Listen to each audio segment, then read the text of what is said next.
bonjour et bienvenue dans ce podcast sur Massen Job on Air. Aujourd'hui, invité de taille, bon, premier podcast littéraire avec le journaliste sénégalais Mame Goor Ngom, journaliste auteur qu'on connaît bien sûr à travers les réseaux sociaux et ses publications.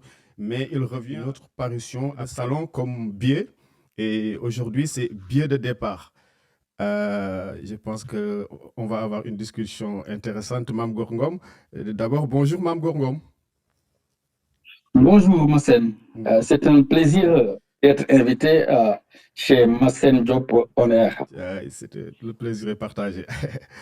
Déjà, une question de façon triviale, hein, entre guillemets, peut-être juste pour que vous présentiez, pour qu'on en sache davantage sur Mame Goor Ngom, votre parcours académique, professionnel.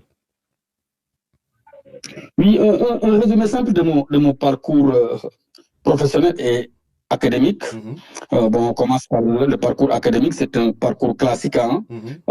Le lycée, le bac, l'université Gaston Berger de Saint-Louis, le bac à Bambey, bien sûr, l'université Gaston Berger de Saint-Louis, des études en lettres, le CESTI, le Centre d'études des sciences techniques de l'information et de la communication, un petit retour à l'université après, quand je me suis inscrit en maîtrise, parce qu'à l'époque, il n'y avait pas de master, on disait maîtrise. Quand je me suis inscrit en maîtrise en communication au CESTI, après avoir obtenu le diplôme supérieur de journalisme, je suis revenu à Gaston Berger, à ce régime particulier, pour faire des études en sciences politiques et relations internationales. Donc ça, c'est le parcours académique, diplômé en lettres et en sciences politiques et relations internationales. Le parcours professionnel, j'étais ancien rédacteur en chef du journal Le Matin de Baba Tandian, l'ancien Matin qui n'existe plus, malheureusement. Le Matin est à l'origine de beaucoup de journaux ici. Absolument. Mamlet Camara était le directeur de publication de même que Boubacar Boris Diop. De grosses pointures. Pape Sambakan. Donc, de grosses pointures au matin. Bon, j'étais rédacteur en chef de ce journal. Bon, après le départ, bien sûr.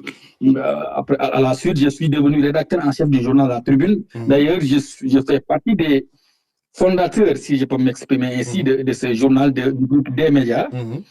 Par la suite, je suis devenu directeur de publication d'un quotidien, La Cloche, avant d'être rédacteur en chef adjoint d'Africa Tchèque. Africa Tchèque, c'est un organisme de fact-checking basé en Afrique du Sud, mais qui fait du fact-checking, c'est-à-dire de la vérification des faits.